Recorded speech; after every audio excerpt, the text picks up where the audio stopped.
thank you so very much for that presentation. I think Frederick will be coming up now, and I believe that he also will tell us in a little more practical sense some of the things that, apart from, well, this is what I'm hoping that I will hear from him. In addition to the presentation that he'll be making, he will also give us some of the practicals of how he and his team are attempting to literally move away from the current church structure, the structure that we know today is religious, and is moving towards what we believe is a more accurate architecture for the body of Christ today. So without wasting further time, Brother Frederick, over to you, sir. Great, thank you. I can't see everybody because of the way my screen's set up. So can you just let me know that you can hear me and you can see the presentation? We can hear you and we can see the presentation. We can hear you, we can see your presentation. Please go ahead. Awesome, brilliant. Thanks very much. I've got 12 minutes, so I'm going to move quite swiftly. I've got a timer here as well, because obviously I want to give room for conversation. Basically, to kick off, I just thought it always a good idea just to give you a brief rundown of a little bit of my history. I'm not going to go into detail, but basically it's just as part of, I guess, with everybody else, just to show that essentially we all kind of wear very similar hats and very similar t-shirts when it comes to Christianity and the church. Whilst I was born in 1975, I was separated from my mother's womb in 1996, and then really came to an understanding of the kingdom, ecclesia, and citizenry, roughly, I'd say, between 2009 to 2011. Pentecostalism, the prophetic, and the apostolic movements. Very brief there, so that just helps everybody. I think the key thing that I want to emphasize, first of all, is the fact that in that journey I'd taken, I realized that one of the key things was that I had embraced a perspective of the kingdom, but the reality was that I'd inherited lenses which essentially represent what other people have believed and passed down. And I think all of us in some way, shape or form can recognize that. I love this. And so whether or not you change your frames from Catholic to Apostolic or Anglican to Pentecostal, it doesn't change your perspective if the lenses are the same. And so previous prophetic and apostolic teachings were integrated into existing social structures that weren't designed to change. And so that's probably why in one way, shape or form, why we haven't seen the change that we would have liked. We've had good teaching on the kingdom. We're now getting good teaching on the ecclesia, but the lenses are the same. The frames may differ, but the lenses are the same. And so teaching on the kingdom and the ecclesia demands what Wolfgang fondly says, the reformation, which is essentially a change to the social fabric of the people. If teaching on the kingdom and the ecclesia doesn't bring about an overhaul of our people and an overhaul of our institutions, then we are no different from the church and the existing denominations. And I think that's something that's really important to stress. So something that I think as a seed, I think that we need to embrace to help the change is the fact that in order to be delivered from the church and denominationalism, we need to see God as a nation builder, not just a personal deliverer. Now, what I mean by that is that we essentially need to preach and teach a salvation which calls for personal deliverance into nation building. Our preaching and teaching must call the called out to service in God's nation building agenda. History, Old Testament to New Testament, is very clear that the salvation was the calling out into nation building. God is a nation builder. He's also a nation destroyer. And I think what's happened is salvation has become purely personal. And so the common salvation has been lost from it. And so it's going to require leadership that has an understanding of God's kingdom, the ecclesia, and citizenship in order to essentially provide that type of salvation to others, or I should say disseminate that salvation to others.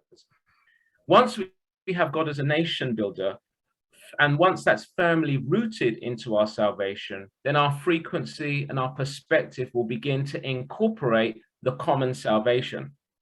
And so at the moment, when we talk about kingdom, when we talk about ecclesia and citizenry, the problem is that we're talking to a people who have been built up on a diet of personal deliverance and salvation.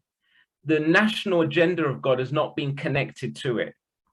And so whereas salvation is common, but we must be personally applied, they look at salvation through their own personal agenda. And that's due to their own needs and their own deliverance. And that is inhibiting them from getting involved in what is a nation building agenda. And I think that we need to see that as a must. At the same time, what that does then is it opens up for us this idea of a true common salvation. That means that for all of us, a common salvation means a common history, a common heritage, a common inheritance, and a common wealth. And, you know, the reality is when we look in Acts, when we see the manifestation of commonwealth amongst the people, it's because truly they had actually embraced God as a nation builder. They understood he was building a nation. And so they were bringing their resources to that goal, to that aim, to that agenda. And they were willing to have their resources to it.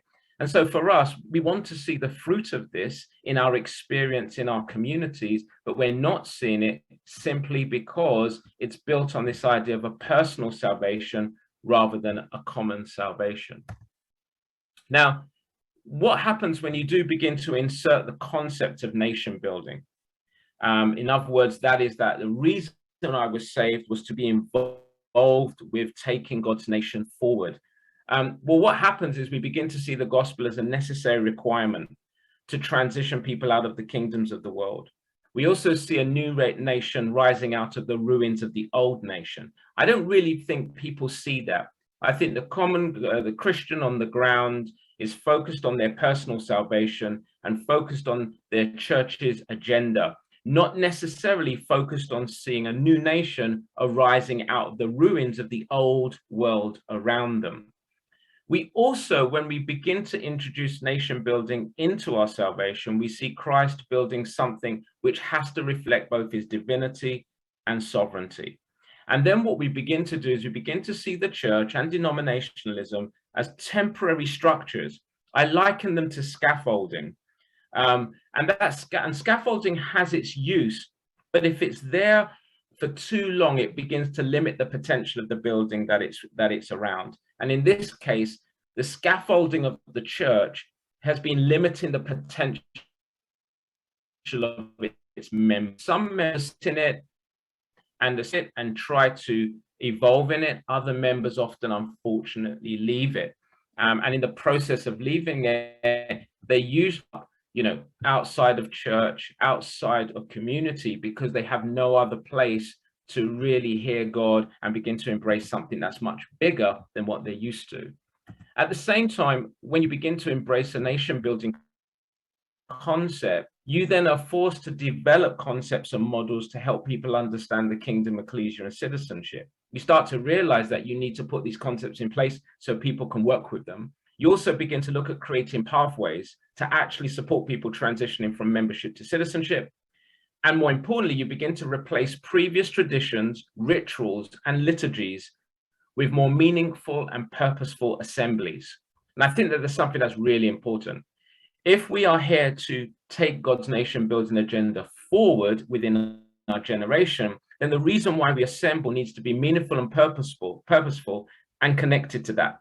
So what happens is we won't then end up in the hamster wheel of traditions and rituals, which are basically rating one another according to our performance around attendance and how high you sing or how often you get on the stage. All those things will essentially move to the background, because what becomes more important are assemblies that are moving God's nation building agenda forward within that region.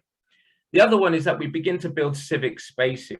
And this is really important. We started this year in our camp, looking at building spaces for the new man, the old man. And it was this idea of making sure we develop spaces which foster a change in behavior, changing people from spectating and participating to collaboration and strategic behavior.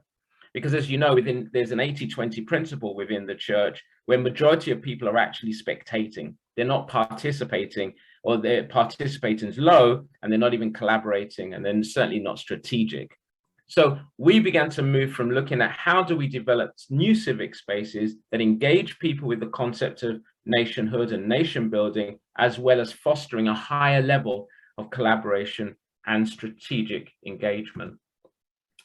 And then finally, one of the things I want to land on here is what I think is really important when we talk about this transition from membership to citizenship.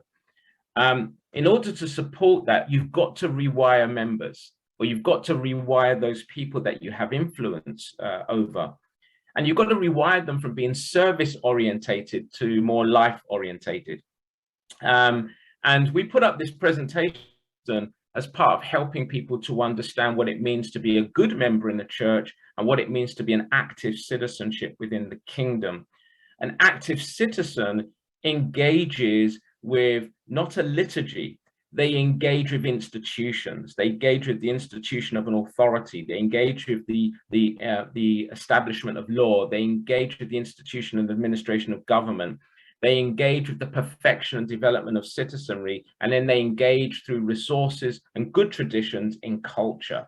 So one thing that's really important here is that our concept and our model is not tying people or wiring people into a liturgy, into a practice performed week on week, month on month, year on year. And that's something that is very difficult for people. You only realize how much the liturgy has become a crutch when you now start to introduce new ways of engagement that essentially require people to let go of what they're used to.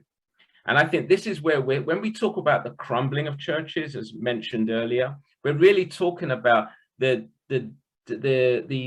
essentially the dissolution or the reduction of services which have little meaning to the people that are performing them.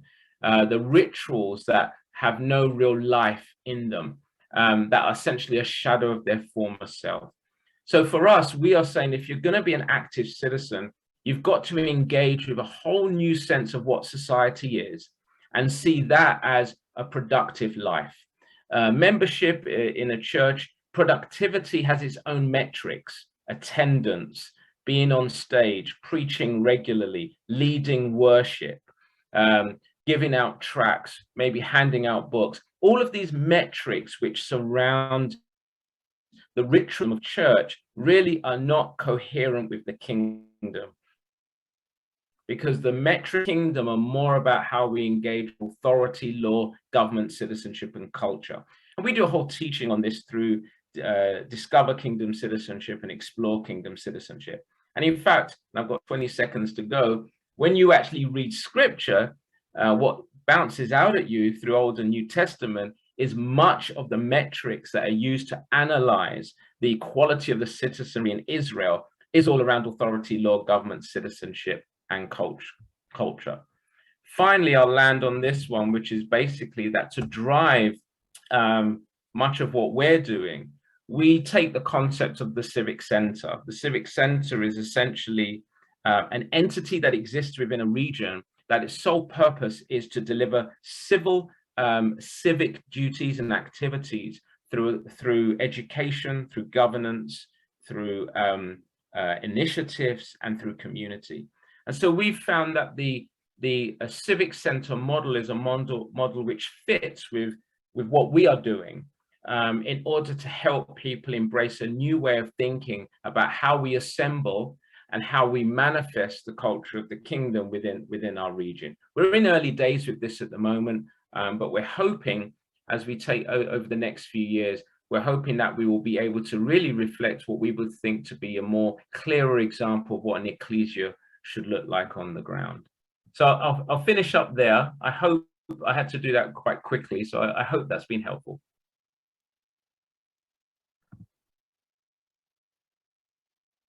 Wow, thank you so much, Fred. I mean, that was excellent.